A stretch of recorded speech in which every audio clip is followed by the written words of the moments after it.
Hello, everyone. It is time for another episode of Masks Off, and I'm Tia. And I'm Kim. And today we are going to talk about another mask. We haven't talked about a mask in a few episodes, so we thought it'd be fun to bring another one in. And today we're going to talk about the protector mask. And with that, we'll start off with our quote. So this is unknown, and for this quote is, "You do not protect your heart by keeping it closed, but by learning to choose which people you let get close." So when I hear that quote, it makes me think of the protector mask, right? Like we feel vulnerable or we're too afraid to let someone in because we've been hurt before, or they might not meet our expectations, or who knows what story we spin on that. So we put on that protector mask, like no one can touch me. I'm going to be there, but I'm not really there because I'm not going to let anyone in. And what I love about this quote is, that doesn't serve us, right? When we stay so closed and protect our hearts so deeply, but we also don't want to have it be wide open, because that is not making a choice and discerning of who is worthy, who we choose to let in. Because I don't know about you, but as we go along this path, I've used to I've put my guard down more, and then I realized, wait, that doesn't feel good either. And so where's that? How open do I keep my heart? How closed do I keep it? Or do I fall into that old protector pattern and put that mask on, which doesn't serve me? So it's been learning that discernment of, okay, with person A, I can have my heart wide open and be vulnerable and share. And person B, I can share this, but not that. Or this person, you know what, I can show up and play the role I need to play in this moment to get through this experience that I need to be at, even though I don't want to, but we still have things we have to do. We can choose to do, those expected situations we need to show up at. But I don't need to give all of myself to that moment and be mindfully. So it's not the protector mask, because I'm consciously choosing, hey, you know what? This person can't hold my heart the way I need it held. And so I'm not going to put myself out there in that way, because I know through past patterns, through old belief systems, through our interactions, that it's just not a safe place to be. So choosing safety, not protection. Does that make sense? It makes a lot of sense. And the first question that comes to my mind is, do you think or believe that really anyone is capable of really holding our hearts? Great question. Well, and even adding on to that, is any person capable of doing that all the time? Yeah. I don't think so. I know. I think people can, and then there's going to be days where one of your most trusted people is having a rough go at it and they can't hold it because they're going through their own stuff. Yeah. But that also doesn't mean that then it's our turn to be there for that person. So I think there's this dance, so it's like, oh, today's not the day I can share with you because you're not able. And that's compassion too. So that being said, I think that I would agree that, especially what you said, that no one person can be there all the time, except for maybe ourselves. Yes. Right. Except for ourselves, yes. Which can be even tricky at times if you're in a valley, it's like I'm in a valley. So it's hard to always be able to show up for myself. So what I've been doing recently, that's been a part of my practice, and I think I mentioned this once before in another episode, or at least I just shared it with you, that I've been doing this guided meditation with Tara Brach, right, where she really guides you to that vulnerable place, like that real deep vulnerable part that's struggling. And she helps you to reach out to, it can be a deity, it can be someone that is alive, but it can be someone that passed, it can be an animal, it can be a pet, it could be your dog, your cat, so that you are able to, in this meditation, to reach out to, and for me, I'm just reaching out to like loving presence, just like a loving presence. And she'll say to you, is this presence feel warm? Does it feel like it's bathing you? And then what is this deep, vulnerable part, in you? What does it want and need? And then you're still giving it to yourself, but through reaching out. Yeah. And so that doesn't really necessarily answer the initial question or what we were talking about in terms of protecting our hearts with others, because that's what we're really talking about. Yeah. That's just kind of a caveat to, okay, if you're trying to reach out to someone else and you can't find that connection, here's something you can do to hold your heart. You can definitely hold it for yourself. Right. So me personally, I do wear that protector mask pretty tightly. I am still, it's hard. It is hard. Like it's weird because like, I feel like I show up here on the podcast and I feel like I do share when I'm vulnerable, and I do share when I'm in a valley or in a bad spot. I don't think sharing is the part that's so difficult for me as much as like intimacy.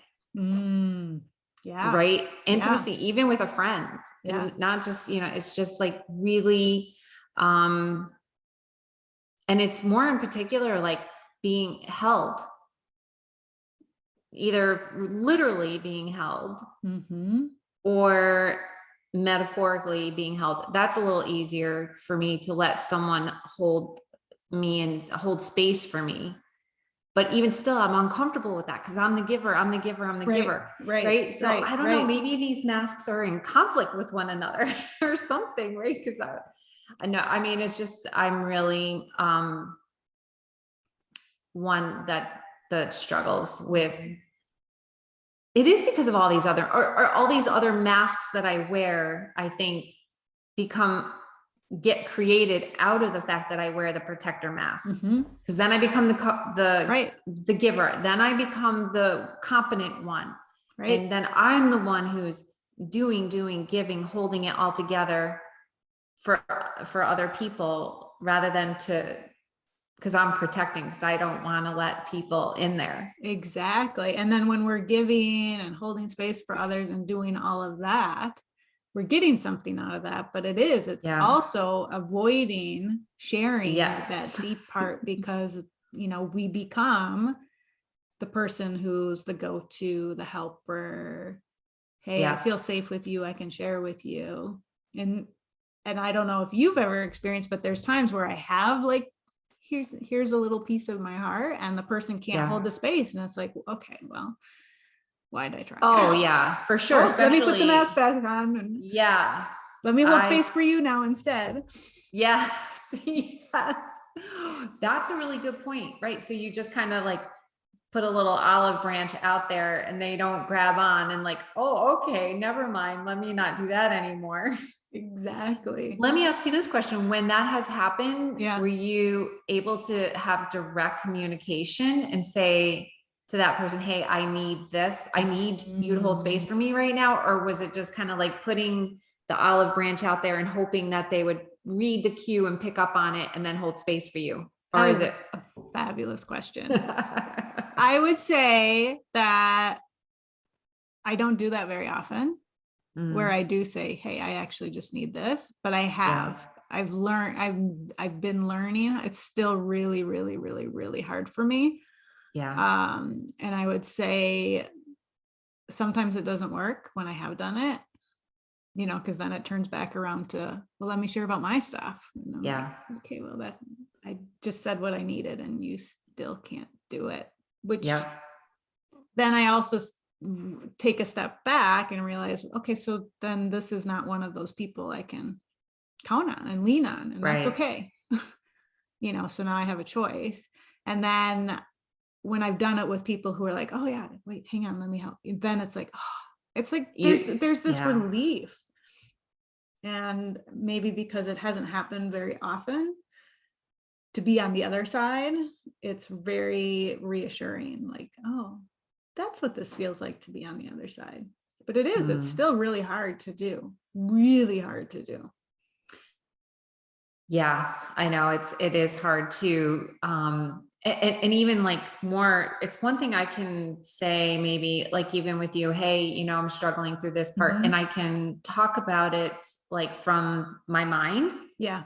From a cognitive standpoint, but to really drop into my heart and allow myself to be emotional is really hard. I mean, the protector mat, like, nope, not letting you see, like you or anyone see me that vulnerable. Yep. Yeah. And that goes back way, way back to when I was even a kid. Anytime I cried, I would cry alone. You know what I mean? Just, in private or whatever, alone. And therefore never had anyone, you know, even a couple times that my mom may have seen or noticed, still wasn't able to, for whatever reason, show up and just like hold me and let me sob. You know, whenever I've been in those moments of real painful stuff, sobbing, never had anyone to just be able to really hold me during that. I totally relate. And I like, it's so foreign. And that is still like, I didn't even cry alone because I didn't cry. Yeah. Because it was even that intense, because I didn't even feel safe to do it by myself. I don't remember I'm sure I did, but I don't really even remember giving myself permission to actually cry even alone. Other than I'd only remember one time when I got really hurt. I played baseball. I was the only girl on my team and in the league. And we were at practice, and I played first base, and I accidentally, the ball bounced the way it hit my hand instead of the glove.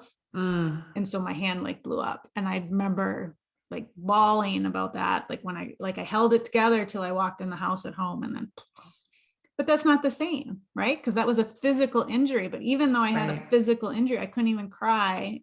And my hand literally was 3 times the size once the swelling, once it all like settled in. And that's not a heart thing. I know. I mean, there's a heart piece, but like, that's my only big memory of crying as a child. So what about as an adult then? Like, as you started to go through your healing process, healing journey, were you then able to let yourself cry and feel pain? Still tough. Yeah. I mean, I have, but it's still very unusual. I'll get like the teary eyes. Yep. But like that full on release, I had a full on physical crying release when my grandmother was passing. Yep. Like a week or two before, well, she passed 3 weeks from diagnosis to her passing. So it was an intense 3 weeks. Yeah. But I think it was maybe halfway through, it was like major 5-minute cry. Yeah. And then I was done. Like, so when she actually passed, I was eating dinner with my family, and then I just walked away, let loose, came back. But I didn't have a big cry when she passed, like it was like, okay, check, hit that little cry release off my, and she was like my mom too, because I grew up with her, like my second mom. But yeah, so like from a present moment thing, it's still really, really hard for me. So the protector mask is pretty big, what would we say when we thick? Yeah, that's the word I was thinking, is thick. Yeah, it's so hard. I wonder what it's like for other people too, because listen, we don't really just show up and have these conversations with people like, hey, how's your heart? Right, exactly. Which the sad part is that we should be like, that's definitely, in my opinion, that is what's really important, Yep. It is. Yeah. And I think, I don't know what your experience is, so I can like skim the surface, like I said, the teary eye. Yeah. And when we have these conversations, I have the feelings and the tears with another, so like I'll be working with a client, sometimes what they're sharing and the big amount, and I'll get teary eyed with them. Which to me is being human and connecting and all of that. It's that compassion. But having these conversations day to day, if it's like, it's still like really having that heart open, it's like, there was another quote, I think, I can't remember what it was, but it's like that fear of like just breaking that wide open. I totally agree. And so the question is, not just for you and I, because I'm sure there are many, many, many out there who also can relate to what we're saying. So and we're talking about protecting, it's protecting us. Why do we protect so strongly? Why? Like, why is this so hard for us and for a lot of humanity to share and be that vulnerable? And then I'd also question, and I'm curious for people who, because I'm sure, I know people who literally like cry all the time. Yes. So, then that's not it's just, they're on the other side of the pendulum. Yeah. So I'm curious, since I am not one of those people, is that their way of coping? Like, how often are those tears actually really those deep, unprotected spaces, or is that their way of coping and protecting? Yeah. That is a good question. And it is, and how do we know, right? How do we know the answer to that? I feel like I can think about certain people that I know in my life that it's almost like anger. It's the same with anger, that there's this constant like releasing of steam, right? If you've got the pressure cooker and it just like throws off some steam, like the anger, I think the crying can be the same, because the people that I'm thinking about, that although they cried all the time, that deep wounding that we often talk about was never healed. Yeah. The deep wounding was never addressed. I know that because these are people I've, know very well in my life. So I know they never did anything to heal that deep wounding. So that being said, I would agree. I would question, it makes me curious, for someone who just can cry so easily, so often, it may just be more of a release, the same way, like I would go to have food. If I'm feeling some kind of emotion and I need to get rid of that anxiety quickly, like go eat something, maybe like go cry or go get angry and blow it off that way. Right. Because I mean, it's not the same, but there's that, they're in the racism conversations and stuff, there's the white women's tears is a way to bypass, like, that's been a huge thing. So it's not just around topics of racism, it's around life, and so it can also, so the wound's still in there, and it can also be used as a way to bypass, like, look, I'm crying, I don't want to go any deeper because I'm already crying, I can't go any deeper because it's too painful. Right. So because I know of people, they do that. And so then you stop because like, oh, they're fragile, I can't push them anymore. When in reality, like you said, that wound is still there. It's their protective mask, would be my guess. Not everyone, I'm not talking globally. Right. But for some people, because I mean, like you said, I'm aware of people who that's their go-to as well. So I even wonder if it's even a pressure cooker relief. I know. In some cases, I think it may just be a bypassing relief. I mean, I think it's interesting. It is really interesting. I think of one time where I really it wasn't, and I don't think the deep crying has to be like, like that really deep, knock you to your knees crying type of thing. Because I remember the first circle group I participated in, which is what got me really hooked on circle work, because how profound it was in my healing that year. And it was an experience where part of it is you share your story around theme type of thing. Mm-hmm. And so it was my turn to share my story. Meanwhile, I was towards the end. And so I'd been listening to these other people's stories. There were, I think, 10 of us in this circle, if I remember right. So you're hearing these amazing things of people sharing. And so I just remember being so nervous to share my story, because what I was sharing was stuff I'd never shared with another human being, or maybe just one trusted person, but to share all of it in one swoop, and I typed it out and I read it because it was I wanted to, that was how I could get through it. And it was so healing. I didn't have like major crying during it. People in the group were crying. They gave me feedback, like reflection feedback, not judgment or advice. Right. Sure. So it was very healing, very trusted, very beautiful. And I think I remember tearing up during it, and it was just as healing, I think, because it was literally, my heart was on a platter. Like, here it is. Here's me. Yeah. Here's all the dark bits that I've never shared with anyone, in that particular, I'm sure there are more that I wasn't aware of, but it was so profound for me. So I also think I have a judgment or a feeling that I'm supposed to, and this is just coming together for me as we're talking, that I should have these breakdown moments of crying, but that also doesn't mean anything. There's that story around, well, I don't have these big breakdown cries, but who says that that's the healing way for me? Because I also have the actual experience of that moment of really deep, authentic me.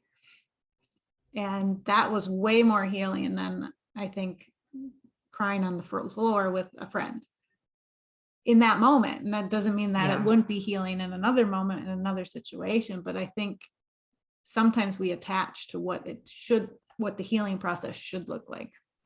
And it's great that you brought, it's great that you brought that in again, so that for people who are listening or watching, that we're not saying that you have to have this one person in your life, or, couple people in your life to be able to do the healing work. Mm-hmm. It's, you don't have to have that one person put your heart on the platter to do so. Yeah. But I will say one other thing though about being vulnerable and, sharing our hearts, is that for me, in my experience, I feel that I'm more connected to others when I'm sharing what's in my heart, in my mind, and the other person is sharing what is in his or her heart and mind, and we're connecting on this heart to heart. So like that's right. So that's when I feel most connected. And like you said, there are times when we consciously choose not to put our truest self forward, maybe because of the, particular person, place, or time, right? It just isn't the time or the person or the place to do so. Yeah. So there's that as well, but and that's fine. I'm not trying to be totally connected to those people. Like, so if I don't know if it is Brene or someone else that talks about the circles, right? So if you talk about concentric circles, on the inner circle would be the people that you can share your heart and your mind with. And then as you go to the outer circles, it just becomes maybe, the neighbor or something, or an acquaintance that you have here, or it's a coworker, and you choose not to share everything. For me, I feel like I feel less of a connection to. Right. And that makes sense. And I think really bringing in the piece that you talked about just in that process of how the true safety, the true vulnerability, the true connection, because that totally resonated with me. And that's what I experienced in that group, that circle group, and other ones that followed, is the back and forth. It's the giving and the receiving. So you're sharing, you're giving your heart and you're receiving their heart. And that is the true, because you're soul to soul at that point, I think more so, versus friends that I have that they share, but I don't think they can help. I can give to them what they're able to give to me. And it's not it's just what it is. Right. It's, there's a deep connection, but it's not the same as the giving and the receiving. Yeah. And so like when you mentioned that inner circle, to me, that inner circle people are the people you can give and receive. So, you know, like you're in my inner circle. And so because it's a giving and receiving, at least that's how I feel about it.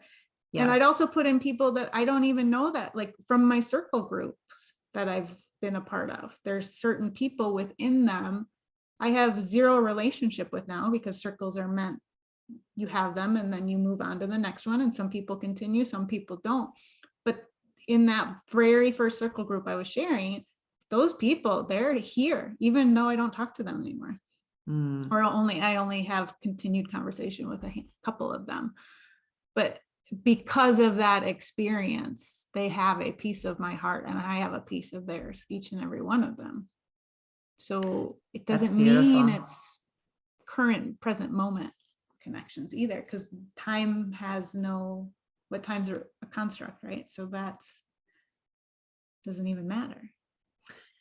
Does that make sense? I like that you shared that, because one of the things that I have been kind of struggling with is that have been people in my life in the past, even going back to like high school, when I had that kind of connection, where we shared, we were connected, shared what was in our hearts, but they're no longer in my life.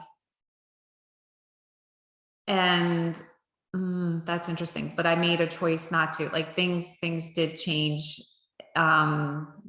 Their level of consciousness, was where, go ahead, help me out, because I'm struggling with this one. Okay. So help me out. So, but at that moment in time of your journey and that other person's journey, you match. Yes. You are an 100%. Energetic match. Just because it's not a match now doesn't lessen the match you had then. Yes, that's exactly what I was trying to say. So you just articulated it for me. So thank you for articulating. Where I get tripped up by it though, is that sometimes, and so that helped when you just said that, because I was feeling guilty. Interesting. Some guilt around, I'm not attached to them anymore, or that I don't, but our energies have shifted. And I also still feel like I'm a lot in limbo land as well, in terms of like, as I continue to grow and stay on this journey, I haven't found, I have you and I have a few others, but I haven't found a lot of the new tribe, so to speak. So like the old tribe, the old people no longer. So it's it is all a balancing act. It really is, like being conscious and aware, and going back to what we said in the very beginning with the quote about choosing when and with who and how to open our hearts and be vulnerable. It's just, it's a balancing act. And I think, we touched on it too. It's a balancing act of each present moment, right? Because like you can share with, not even going way back, like you were going back to the high school friend or whatever, right? But like today, who's in our inner circle right now could be different every single day. Yes. Because they may be going through something different. You may be going through something different. They may be in the muck. I may be in the muck. And I'm not able to share at this moment because I'm so in the muck of it, or I'm in the muck and I really need the extra support. So I know I'm really in the muck. I know who I can lean on right now and say, like you said, hey, I just need you to hold the space and hold my heart for me right now. Because right now I'm having a hard time holding it all by myself. Yeah. And so that is part, I think, of the process. And I wonder sometimes if people, it's kind of like the consciousness journey, right? So many people think, oh, it's this, I get to a destination, and we know that's not true. So right. Perhaps our tribe is the same. Like, hey, this is my tribe today, and tomorrow I bring in yes. So we're not looking to find this tribe, because even when you find the tribe today, let's say there's 5 people in there. I'm just like looking at my fingers. Yeah. So you've got these 5 people in your tribe right now. But tomorrow, person number 4 may go backwards 3 steps. And so they are there, and then person 3 like had a huge healing growth moment and now catapulted to a different level of consciousness. So it may upset the apple cart a little, but it doesn't really. It's just we're all at different points on our journey. And so I think trying to find this perfect tribe does not exist. That's where I was trying to go with that. So yeah, I love that you said that. And then maybe we can just wrap up and bring it full circle in terms of then, because one of the things we said with the protector mask is that,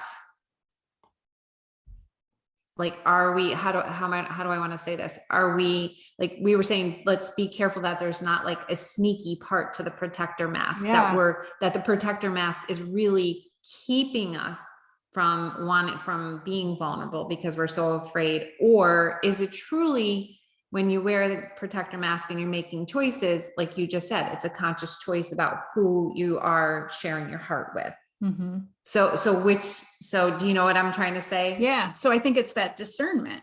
Yeah. So in this moment, I'm going to check in body, mind, spirit. Am I able to share right now? And if I make the choice to share, I have to release the expectation, the attachment that the other can meet me where I am.